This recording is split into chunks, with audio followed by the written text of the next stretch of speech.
This is your weekly moment of growth. What is going on, everybody? I wanted to do something a little bit different for this episode. Obviously, this is episode 200, which is truly a milestone, and I feel honored that I've even been able to make it this far, and you guys have stuck around and continue to grow with me. So what I did for this episode is I actually had my friend Adam Schaeuble come on, who's also a movement maker at Growth & Movement Live and a really good friend of mine. I had him come on and interview me in this episode, and we talk about the journey over the last 3 years and the last 200 episodes, what I've learned, the things I've had to overcome, and really what's next for me and the Growth Now movement, and how you guys can kind of come on board and be a part of it. So I hope you guys enjoy it. It is definitely a flipping of the script. We had a lot of fun, and I hope you guys do too. Hello, my friends, and welcome to episode 200 of the Growth Now Movement podcast. My name's Adam Schaeuble. I am one of Coach Justin's prize pupils, best buddies, and a fellow podcaster that I have the complete honor of taking over this episode, switching the seats and interviewing Justin Schenck himself. So I guess all there is left to say is, Coach Justin, welcome to your own show and congrats on 200 episodes. Dude, thank you so much. And I'm honored that you're able to do this. I'm honored to know you. And, you know, we've obviously now launched a mastermind together. And so it's former client, now partner, and of course, good friend. And I wouldn't have anybody else do this. So thank you. Well, I appreciate you, brother. And, you know, the gift that you've given me and a lot of other people is that we have that dream of getting our message out there via the modality of podcasting. And I know I was ready to give up. I know a lot of other people are ready to give up, and you've been able to go out there and correct those situations and help launch our messages and launch our dreams. So I'm totally fired up to be here today and to put you on the hot seat on your own show a little bit. And I thought that, you know, one of the things that we need to bring to light is a little bit more of your own story and how your story is intertwined with the story of your show, because you don't get to talk about that a whole lot. And I think it's super interesting, super relevant, and I think your audience will really love it. So I want to start at the beginning and have you tell us a story about how the direction of your podcast is directly tied into when you lost your mom. Let's start there. Yeah, man. So, you know, obviously 3+ years ago at this point, which is crazy. I was ready to launch this podcast. It was supposed to be an entrepreneurial podcast where from my own standpoint, I was like, hey, I'm going to learn from these amazing entrepreneurs on how they build a business so I can then quit my day job and build a business. And that was really the ultimate goal originally for the show. And I was actually up in Cape Cod, Massachusetts with my former co-host. We took a couple of days and we went up there and we're like, hey, we're going to record the intro to the show. We're going to get everything set. We're going to know our direction and what we're going to do and the types of people we're going to interview. And it was that one of those moments where it was like, we were super excited. And then I got that phone call that nobody wants to hear. And that was when the doctor, or it wasn't the doctor, it was my sister who called and said, you know, the doctor says you need to come. And, you know, in that moment, it was that like heart sinking moment of like, what does this even mean? And so I threw everything into a car and drove 7.5 hours down to South Jersey, and walked into the hospital and walked into the hospital room, and my mom was intubated and on machines. And, you know, my mom battled drug addiction for 20 years. And it was on again, off again, and so on and so forth with opioids and all these other things. And what ended up happening was the 20-year abuse ended up tearing away at her stomach lining and her stomach burst. And there was nothing the doctors could do. And for me, that was a really tough pill to swallow, because I'm the person who never gives up. I'm like, no, that's not acceptable. There needs to be some way we can fix this. You guys are doctors. But I realized that, you know, in that moment, I sat there and I realized that there's so much more to life than money and quote unquote what people call success, and business. And there's just so much more to life than that. And it completely changed the direction of the show. And I tell everybody, if you go back to the first 62 episodes when I still had a co-host, you know, it was kind of different, because he would talk about business and all of a sudden I'd be like, hey, tell me about your rock bottom moments. Let's talk about self-love. Let's talk about overcoming adversity. And that was because I was on this journey of discovery of like, how do I love myself more? And then how do I teach other people to love themselves? Because that was my mom's biggest problem. She wasn't an addict. She just hated herself. And she was trying to escape the world that she thought was so terrible.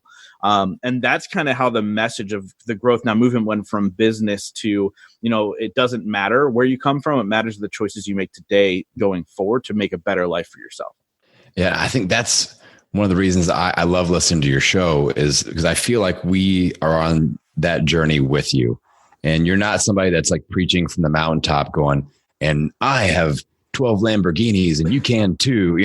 You're like dealing with stuff, and we're getting a little peek in your moments of growth. So I want to talk about that just a little bit, because you've had some major moments of growth over these first 200 episodes. So I want to have you talk on those a little bit. And the first one is speaking from the stage, because I know that that's something that you have kind of evolved into, is this teacher, this instructor, this speaker. So talk about that a little bit, how that evolved out of this podcast. Yeah, man. I mean, it's really been a whirlwind of 3 years, and more than anything, a whirlwind of about a year and a half, of really kind of figuring out this podcast space and realizing that it's a great opportunity to create a platform for yourself. And I think it first started with, finding your message, like what is this all about? And obviously that rock bottom moment helped me evolve slowly into my message. And then, the speaking thing, it was kind of always a goal of mine to speak on stage, but I didn't know how. Like, I didn't know how I was going to take myself and my story and bring that to a stage somewhere. And what had happened was I just started saying yes to opportunity, whether that was on a local scale for schools or small businesses. And then it started to grow because the podcast started to grow. And so as my show started to grow, a big break for me was speaking at the Thing, about a year ago. And when I spoke there, it was because somebody commented on Terry Weaver's status and said, you should have Justin speak at your event. And then that was my big, eye-opening moment of the podcast isn't only about making an impact through the show. It's also gives me the opportunity to get on stages because it has built that platform of followers, and kind of gives me the credibility to be that expert, to say I've done something of success. And so to kind of a short answer long, it was really that idea of, hey, there's an opportunity for me to continue to spread my message. And podcasting gave me the platform that I needed to get on stages and truly connect with individuals. And now it's becoming almost a monthly thing that I'm on a stage somewhere in the country, which is crazy. Yeah, and I love it. I love being at Podfest with you just a couple of months ago, and you were nervous, man. You were like, nervous. And I was making fun of you as usual. And as our friend Bruce Langford was trying to take you through a guided meditation, and I'm totally messing with you the whole time. I feel like it helped though. But you had the biggest breakout session. The line was out the door to talk to you after the session. So.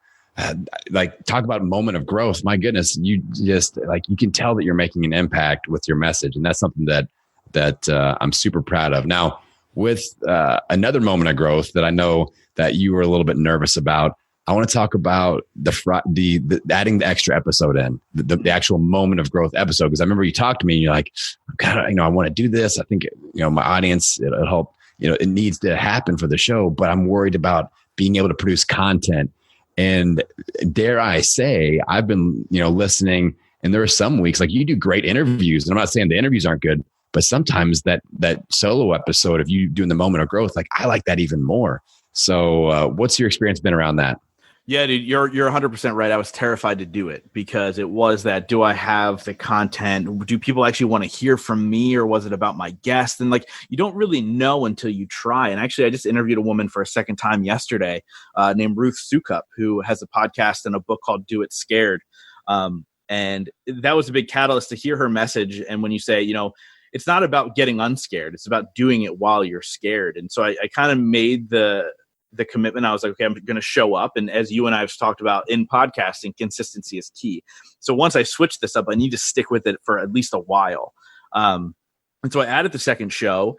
And I think what it's done for me, at least from a business podcaster standpoint, is it says, Justin kind of knows what he's talking about as well. He's not just a good question asker. And what it's really shifted for me is that every guest that I had on my show kept saying to me, your audience is great. They're reaching out to me. They're interacting. They're following me. They're asking me questions. And I was like, that's great. Why aren't they talking to me? I saw the download numbers grow month after month after month, but nobody was really reaching out. I mean, on occasion, there would be some people reaching out, but not all the time. And my guests were saying it was crazy. And I was like, this is just so strange. And when I added the moment of growth, then they started to reach out to me. And I've gotten to a point now, at least one person reaches out a day asking me questions or commenting on the episode or whatever the case may be. And when I started to finally realize that these moments of growth were hitting with people, I get excited to do them because I'm like, what am I struggling with? What do I need to hear right now? And that's really what those episodes are about. Like I think the last one I did was something about the 5 questions to ask yourself every day. And I realized that I got out of the routine of doing that. And so I made myself accountable by putting it out there. And I think that's kind of alluded to what you were saying before, is like you kind of feel like you're along for the journey. Yes. I have no idea what I'm doing until I do it. Like I have no idea until I roll the dice and give it a try. And for me, I am living in this world of growth. And I'm doing things scared and I'm nervous about it. Like I'm nervous every time I speak. Podfest was a whole nother beast because I felt like I was speaking to peers. But yeah, man, it's just, for me, it's just been a journey, and everything I try, some things don't work and some things do. And I think for me, the moment of growth shift for me was it really allowed me to connect with my audience. And it started to give me a voice beyond just the podcast guy. And maybe Justin knows what he's talking about other than the technical aspect of podcasting. Yes. And I love it, man. And that segues nicely into the big daddy moment of growth, which I know you've been working on. You've been working your butt off for over a year now. And that's the event, Growth Now Movement Live. I know, I've got an inside peek of all the work you're putting into this, all the stress, the blood, the sweat, the tears. And I've never been more proud of somebody than I am of you pulling this thing off. And so talk about, just give us a little backstory of the event and some of the scary moments that you worked through. Yeah. So everything's been scary from first deciding that I was even going to do it. I mean, so live events were something that I always wanted to do. If a little bit more about my entrepreneurial background, a number of years ago, I'd say like 7 years ago, I actually owned a company where I put together seminars and expos, and they were called Growth Now Seminars. So that's where the Growth Now name comes from. A lot of people don't know that. I don't know if I've ever actually shared that. Nice. But that's where the Growth Now name comes from. But I was always intrigued by connecting with people in person because, we're always on the internet. We're always doing these things through whether it's Zoom or Messenger or texting. And then when I started to truly attend these events and I started to grow as a person by connecting and learning from people on stage, and then this podcast has become an amazing catalyst for me to build relationships and learn from experts. I was like, how do I take this and put it into an event where I can offer it to other people, specifically in my hometown of Reading, Pennsylvania, and then beyond. And now people are coming from 13 states in Canada, which is mind-blowing and extremely humbling. But when I looked at it, I mean, the scary parts are every single day, from booking the venue to writing a gigantic check to the light and sound people to asking the speakers and the movement makers to be a part of this, pretty much out of the kindness of their heart. It's been a scary journey, but there's been massive growth in all of it. And, for me, I feel like this is a whole podcast about being scared at this point. Yeah. But I think for me, I think that's just the reality. I think people see so many people out there, quote unquote, influencers, and it just looks so easy and they're so confident and they're so whatever, but that's not the truth. Like the truth is they're worried about the journey as well. And with this live event, I mean, everything, like, is anybody ever going to buy a ticket? Like somebody commented on the video of my announcement back in August. And so it popped back up in my feed. And I started to watch it again. And I remember how I felt in that moment as I was announcing it. So I went on Facebook Live. And as you know, since you go live all the time, you can see comments and you can see who's watching. There was a glitch in the live. And I didn't know if anybody was commenting or saying anything, or I couldn't read any of it. And so I was sitting there by myself for it's like 5-minute video or 6-minute video or something, where I didn't know if anybody was actually there or anybody actually cared. And I remember the feeling of like, this is going to be the biggest public shaming of my life. Nobody's going to buy a ticket. Nobody's going to come. My friends who are incredible entrepreneurs and individuals who I respect and honor all the time, like they're going to show up and nobody's going to be there. And I remember that feeling. But since then, I'm now 13 tickets away from sellout, which is insane. And, I feel honored. But, it's obviously, it's just the growth game, right? Like that's the next natural step for me, was to step into being the catalyst for the conversation in person. All right. So now that you've got all these different areas of growth going, Justin, I want to know what the next big area of growth that you're going to push into and get outside of your comfort zone. Yeah, man. So that's actually a really good question. And until recently, I didn't actually have an answer. So obviously one is I want to continue to grow Growth Now Movement Live. My goal with that is to double it in size every single year. As you know, and you've seen some insider take that I've booked the venue for next year already, which actually holds 5 times the amount of people. But it's, I'm there to kind of double it in size for next year and hopefully grow into it a third year as well. But hey, put it out in the universe, right? Let's fill it up and do to impact as many people as we possibly can. But that's one thing that I'm looking to grow in, but like, that's not really a new area for me. And something I have not talked about publicly whatsoever, which is a new thing that I'm working on, is I'm actually starting the Growth Now Mastermind, which I'm really, really excited about. It's for, people that are making 6 figures that are looking to 10x their growth, their relationships, and their impact. And that's really the next phase in what I'm doing. And really, I think the Growth Now movement has always been about deeper dives with people and helping them kind of get to the next level. And that's really the focus of this mastermind. It is going to be a small 10 to 15 people max. So obviously what I'm going to start doing here shortly is start to, take in applications of people who are interested and kind of just go from there. And so for me, it's constantly staying in my lane of growth and helping individuals on a deeper level, but at the same time expanding into different avenues and ventures, and at the same time, building the lifestyle that I want. Yeah, I love it because you're staying in your lane, but you're staying out of your comfort zone. I feel like that's the real important distinction, where a lot of people just stay in their lane and they're very comfortable and they never really accomplish that big dream that they have for themselves. Their souls are getting crushed by the daily routine of being comfortable. And you are not one of those people, my friend. So I can't let 200 episodes slide by with not giving you an opportunity to talk a little bit about the first 200 episodes. So I got some questions for you. And I'm not asking what your favorite smell is. Don't worry. That's a good question, actually. My favorite smell is. All right. Which interview out of the first 200 episodes, which interview were you most nervous about? So that's a cool question, because I was most nervous for Ed Milet. Out of all of them that I've ever done, I was the most nervous for him. But what happened was he had technical issues and it had to get rescheduled. And so we ended up talking on the phone first and really hit it off. So it made me not nervous once we finally connected. Nice. So I'd say Ed Milet was the most nervous beforehand. But more than anything, I think I've just gotten comfortable as an interviewer. So I'd have to go all the way back to episode 5, which is also my worst episode of all time, with Brian Scudamore.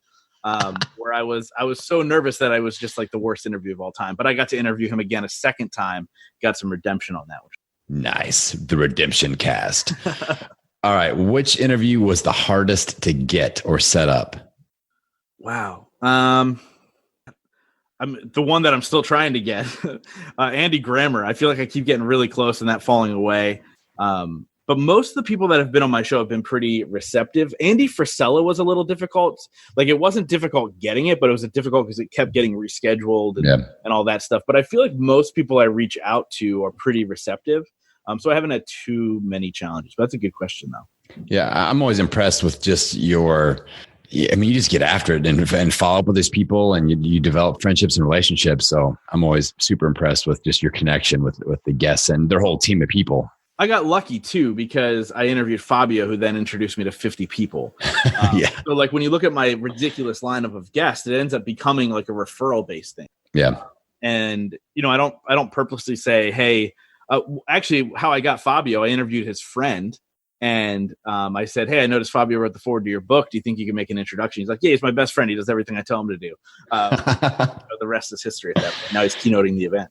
Yeah. Nice. All right. Any special moments or memories around fan interaction, like an email or somebody recognized you or anything like that? Yeah. So there have been 2. I've been recognized around town and then obviously a couple times out of town. But the weirdest one, I was speaking at an event in Utah, and you would think, oh, it was somebody attending the event. Nope. It was my Uber driver. And I called Uber. He came and picked me up, and it was a long drive too. Like wherever I was in Utah, it took forever to get to everywhere. And it was probably a good 15-minute ride. And about 3 minutes in, I noticed he kept looking in the rearview mirror. And he's like, so how's your day? And I started talking, and he's like, do you have a podcast? I was like, I do. He's like, I listen to you every week. I knew it was you. And then it was like an awkward 10 minutes left in the ride.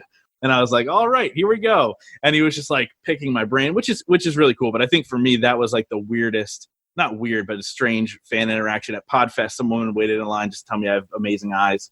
So and I was waiting for a question after that. Like I thought it was just her opening line, but that was it. She wanted to say so yeah, I mean, for me, I love that stuff though. Like if anybody sees me out and they've heard the podcast, say hello. I like that stuff. Yeah. And just in case you guys are wondering, if you've never met Justin in person, those are his real eyes in the picture. So they're not implants. All right, moving along. What is your why behind doing this show that keeps you from giving up? Because I know podcasters, like we take a few lumps, we see the downloads dip and wane, and we can get down on ourselves pretty easily. So what's the why behind the show that keeps you going no matter what? Yeah, I think for me, I mean, it's just the message and understanding that, it doesn't matter where people come from, and it doesn't even matter where they are today. Like they can make a choice today to completely transform their life. And that's something, going back to the story with my mom, that's something my mom never really understood. And I think that if she could have grasped that, it would have saved her life. And I know you've experienced this too, but I've had 2 or 3 people now reach out to me and say, because of your show, I decided not to commit suicide. And I look at it like, if that was the one, I mean, I do well with downloads, but if that was like the one download I was getting, I'm going to keep showing up, because that person then relies on me. And so for me, what keeps me going no matter what is just that idea that like the one thing said by a guest or the one thing said by me could completely change a life or save a life. And that's really, number one, it's humbling and mind blowing, but also, I mean, that's the driving force behind everything that And something that you really planted in my brain as I started building an audience. You talked about like, what if you only get 50 downloads an episode? If you could speak in a live room to 50 people every single week, you'd be psyched about that. I'm like, yeah, you're right. So it's just, we got to get our heads as podcasters. Sometimes we have to get ourselves out of our own head a little bit. And that's why we have pod friends like Justin and Adam. Well, I mean, I share this statistic all the time, but 80% of podcasts are doing less than 100 downloads an episode. Yep. That doesn't mean you shouldn't show up. That doesn't mean you can't continue to give consistent content, because people are relying on it. Yep. All right. Last question about the first 200 episodes. What is something that you've learned about high-level performers after doing all these interviews with high-level performers? Yeah. This is the one thing somebody asked me that. It might've been you that asked me that question first. Like, what's the common theme? It might've been you. But I never thought about it until I was asked that question. And I kind of was like, I don't know. What's the consistent theme with all of them? Because they come from all walks of life with different expertise. But I noticed, so I ask a question in every episode, what's your definition of success, and what are 3 things you do every day to ensure that success? And, obviously the definition was always different, but the 3 things I do every day was always self-serving. So it was to empower themselves. It was to fill their cup up. It was to make them better mentally and physically and health-wise, and, better their relationships. And so I realized that being selfish is the most selfless thing you can do, because if you have an empty cup, you can't fill up others' cups. And I think for the longest time, I was draining myself trying to help other people when I wasn't helping myself. And when I shifted that and started to take care of myself a little bit better, making sure that I was happy every day first, that to me was the game changer for me, because that's the common theme with all of them. Yes, I love that. And that just kind of goes back to the theme of you leading by example. We are on this journey with you. This movement is started by you, and you are in the trenches. And that's what I love so much about your show. So let's go back to the connection with the audience, because I feel like you do have a definite connection. So let's say that somebody is listening to this episode and they've never reached out to you. They've never been able to interact with you. But let's say that you could sit down with this person and they are the perfect person for you to connect with. And this is the perfect time for them to hear your message right now. What advice would you give them as they start their journey of growth? You need the big vision, and you need to understand where you're going, but you can't focus on that, because the only thing we have control over is that first step. So if we can focus on that first step towards whatever our growth is, whatever our goal is, that's all that matters. And when you break it down like that, it's a hell of a lot easier to reach your goals. If you're like, here's the deal, right? I want to fill the Santander Arena, which is like a $6,000 arena, with my event one day down the road. But if I focus on that, it would be unattainable. It would be crazy. And I would become frozen in my fear of getting there.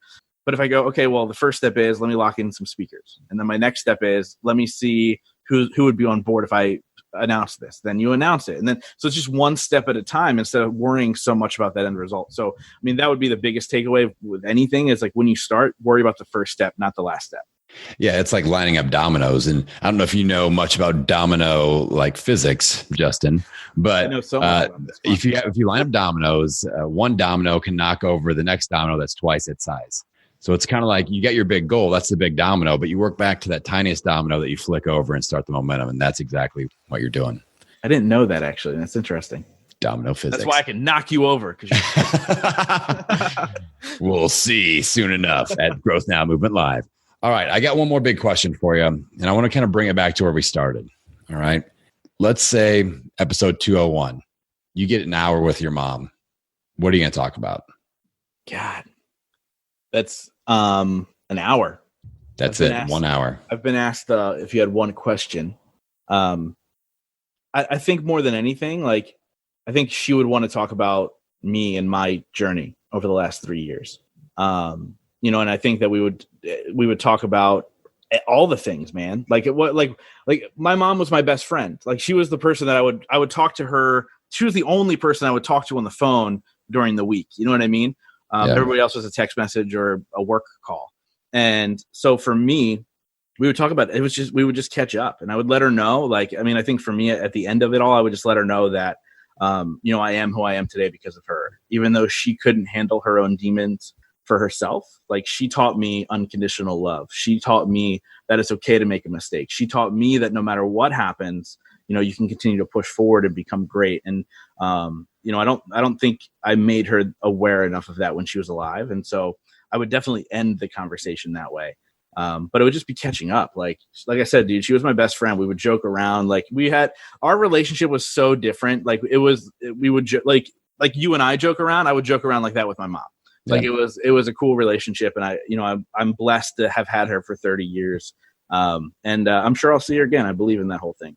I think she may have some questions about why you aren't married yet and producing grandchildren. I think the funny thing is my mom knows me well enough. She knows why I'm not married. So.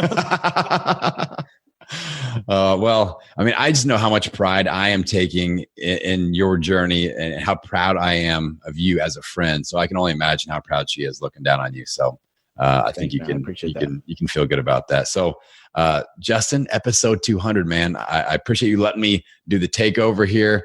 And any final thoughts as we close out the show? No, man. First I want to thank you for doing this, because it was important for me to not only have somebody who's a good podcaster, but, obviously check his podcast out, by the way. I'll give him a plug. Million Pound Mission. It's a great show. He also has Casting the Pod.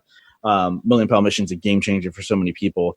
But, I think for me, the final thought would be this journey is just beginning. And yes, it's been 3 years. Yes, it's been 200 episodes, but this is just the beginning, man. And whoever wants to come along for the ride, please come along for the ride. And I just want to hear about people's growth and hopefully just continue to be a catalyst for that. All right, my brother, Justin, it's been an honor to take over your show and interview you for episode number 200. And for everybody out there listening, and if you're feeling like you are, ready for a positive change in your life, remember that for things to change, we have to change. If you're out there feeling tired and like your biggest dreams and life purpose are slowly dying, it's time to start growing. We'll see you on the next episode. Thank you guys so much for being a part of the Growth Now movement. This is how you can really help me out. If you guys enjoyed this episode, please share it out on Facebook, Instagram, Twitter, all that fun stuff. And let's grow this movement to epic heights. And it's all going to be because of you guys. Thank you so much. And we'll see you next week.